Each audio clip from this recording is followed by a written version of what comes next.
Hello, welcome to Should I Buy This Game featuring Botany. My name is Christine, and in this video I'll give you a brief description on how the game is played, and then share a few things I may like or dislike about the game to help you decide if you want to add Botany to your collection.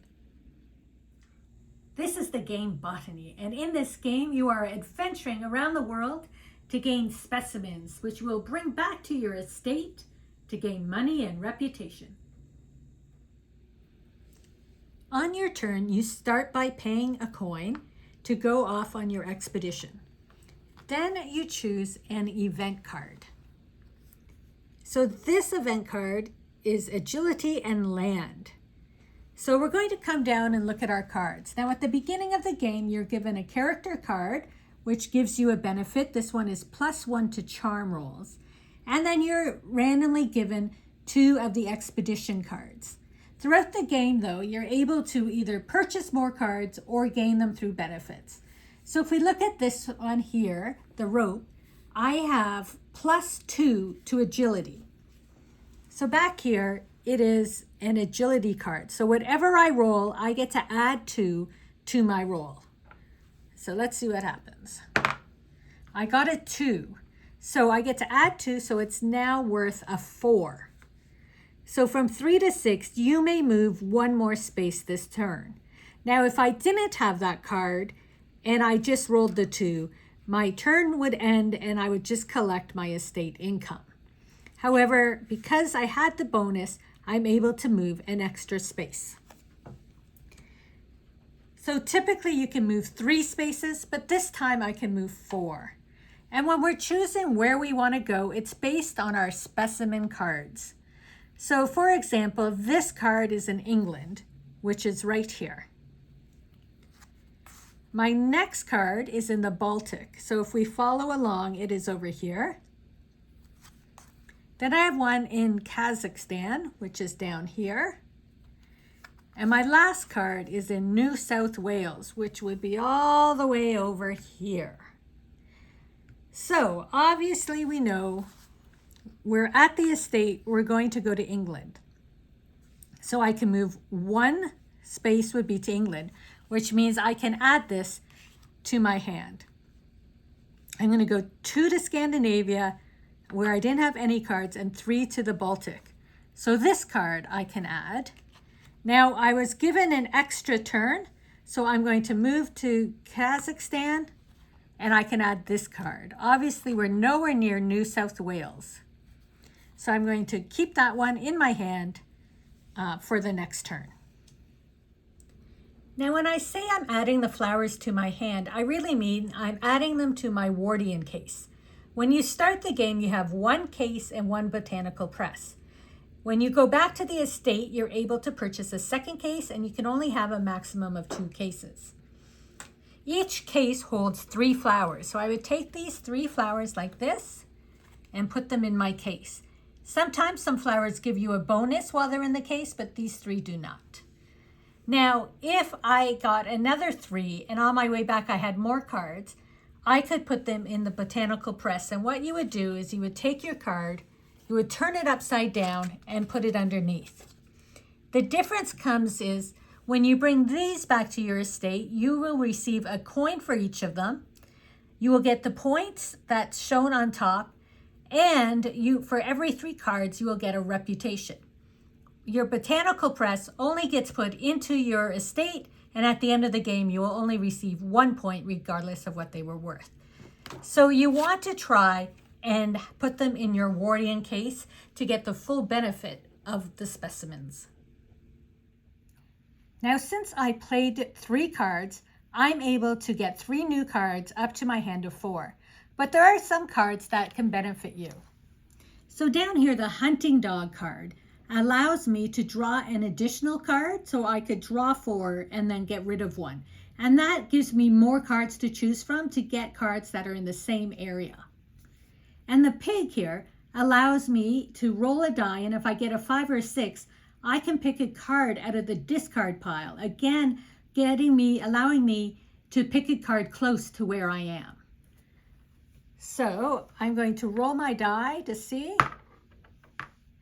And I got a 5. So that means I can pick one of my cards from here And so I will take 3 from here, since I'll get rid of one of these, and I get to pick one from here and pick it from an area that I will be going through so I can get the most out of my turn.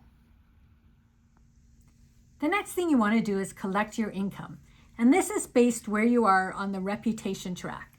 When you start, obviously you're at 1 and you will receive 1 coin per turn. Once you get up to 4, you then receive 2 coins per turn. And then finally at 9, you will receive 3 coins per turn. And what happens is you take your coins and you put it on the estate income. This income here cannot be cashed in until you get back to the estate. So you're not able to spend it or use it until once it comes off your board, which is when I said back at the estate. And the last thing you can do on your turn is to buy an expedition card. And there's items, pets, and crew. An item card a lot of times will give you +2 to your rolls when you're doing the event cards. This is +2 to fortitude.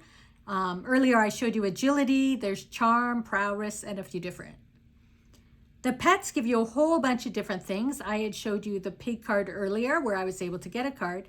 This one allows you to hold 1 more specimen in your Wardian case, allowing you to bring back 8 specimens instead of 6.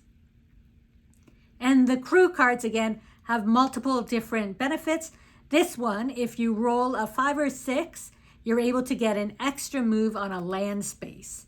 So these cards have a lot of benefits to them, and they're worth buying on your turn. So once you've collected a variety of specimens, it's time to go back to the estate. You still have to pay 1 coin, and you get 3 movements. So if I was on France, I could go to England and to the estate. Now that we are back at the estate, it's time to empty our cases. So this one had 3 cards, or 3 specimens, and this one had 3. So I had 6 specimens. So for 6 specimens, I would collect 6 coins into my money, and I would receive 2 reputation spots along the reputation track. Now my pressed specimens, I would just add to my estate board. I would not receive any coins or any reputation for them. And then any money that was on my estate income would now be added to my money that I can spend freely. The next thing you can do is change out your specimen cards. So if I want to keep these 2 because they're in a similar space, I could get rid of these 2 and then pick 2 new cards. Oh, and look at that. At least the 1 card was beneficial. So you can trade out your cards. And you can also purchase one of these cards. So an orangery card costs you 5 coins. In the end of the game, it'll be worth 2 points. And right now you gain 1 reputation. And you must have a couple live specimens, but if you've come back to the estate, you probably do. The conservatory cost you 8 coins, gets you 3 points at the end of the game. However, it does gain you 2 reputation. Now you must have 5 live specimens. So typically you would get this the second time you're at the estate, because the first time you came to the estate, you were getting a Wardian case. So by this point, you would have 5 live specimens. Now this card, the Poisonous Path, it costs 10 coins. It's only worth 1 point, and you do gain a reputation. However, the benefit of this is there are cards like this that have negative points. And so if you have a negative point card, but you have the Poisonous Path, then these are now worth positive points. And the last thing you can do at the estate is you can take one of these expedition cards and cycle it out. So for example, if I already had the bug net, I can remove this one and put a new card there that one of us can purchase during the next turn. And then you're all ready to go out on an adventure again and start exploring. I also want to mention that there's a variety of bonus scoring cards, and you pick 3 for the game. And in this case, this one was the first to 12 on the reputation would get this card, and you would get 2 bonus points. Whoever had the most coins at the end of the game would get 2 bonus points, would get this card. And whoever had the most live specimens would receive this card and get 2 bonus points at the end of the game. And finally, to score your game, you add up the points on your garden cards, all the points on your specimen cards. You get 1 point per each pressed specimen, and the points on any bonus cards you were able to get.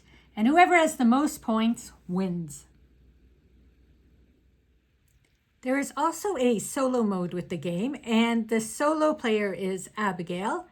And she moves around the board collecting her specimens based on the cards in her hand, and then heads back to the state when her cases are full. And she will also collect reputation. In my opinion, this is a moderate difficulty game. You're basically just planning out the routes you want to take depending where your specimen cards are in your hand. And you're only planning about 1 or 2 turns ahead because you don't know what cards you're going to be picking up after playing some along the way. So it's really not that difficult. You're just going through those turns I showed you earlier in the game and planning your routes for your next turn. Overall, we really enjoy playing botany. And first up is the art, from the board to even the color they used in the meeples, the little vintage finish of the die, and then of course the cards. The back of the cards are beautiful, and you turn it over and you just have these beautiful artwork of all these flowers. And so the game is just really beautiful to look at while you play. The other thing we really like is the storytelling of the event cards. At the beginning, each of them have a little story. This one is, while savoring the perfume of a lovely flower, you also discover that it gives off toxic spores. Not so much of a story, more of a bad incident.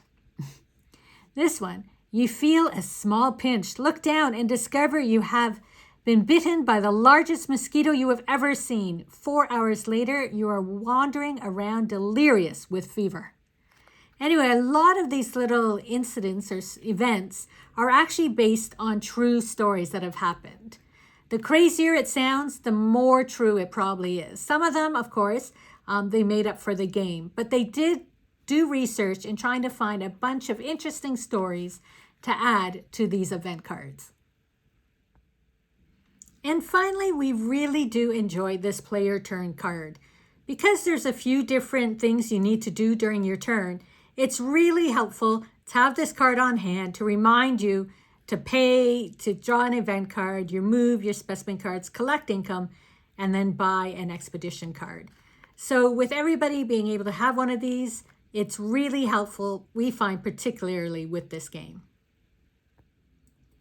I have played this game solo, and I have played it with 2 players, and that's been great. However, I don't know if I'd really want to play it with 4 or 5 players. And the main reason being is that I feel you're going to spend a lot of time sitting around waiting. Because other than planning your routes for your next turn or maybe the turn after, there's no other strategy really to be going on. Sometimes the event cards will involve all players to do something, but not that often. So you'll end up, I think, just sitting around watching what other players are doing and waiting for your turn to come back around. The next thing is that your game is very dependent on the cards you get. So say you have one in Hawaii, then this one is in the Baltic, this one is in Colombia, and then this one is in New South Wales. You are all over the board. And so you're not able to just move a couple and play a few cards. You have to take a couple turns to get to one spot, then get to another spot, then to another spot, and really hope that in between that you're picking new cards that can help you a bit more. So if you have cards all over the place, you're not going to be able to move around quickly and really gain those points, because this game is really about who can get the most specimens first and up to the estate and cash out. So you're really going to be behind if your cards aren't lining up. And the last thing that can be a little frustrating is it's not until the end of the game where you're receiving 3 coins per turn. And by that point, you don't really need the money because when you get to the estate, you only need enough money to buy one final garden feature. Whereas earlier in the game, you're only getting 2 coins or 1 coin, and you're really needing more money to make it back to the estate in time. So I just wish maybe earlier in the game we could get more money versus the end of the game when we no longer need it. But overall, we really do enjoy playing Botany, and there's a couple new expansions coming out later this year that we look forward to trying. So let me know in the comments if you have played Botany and what you think of the game.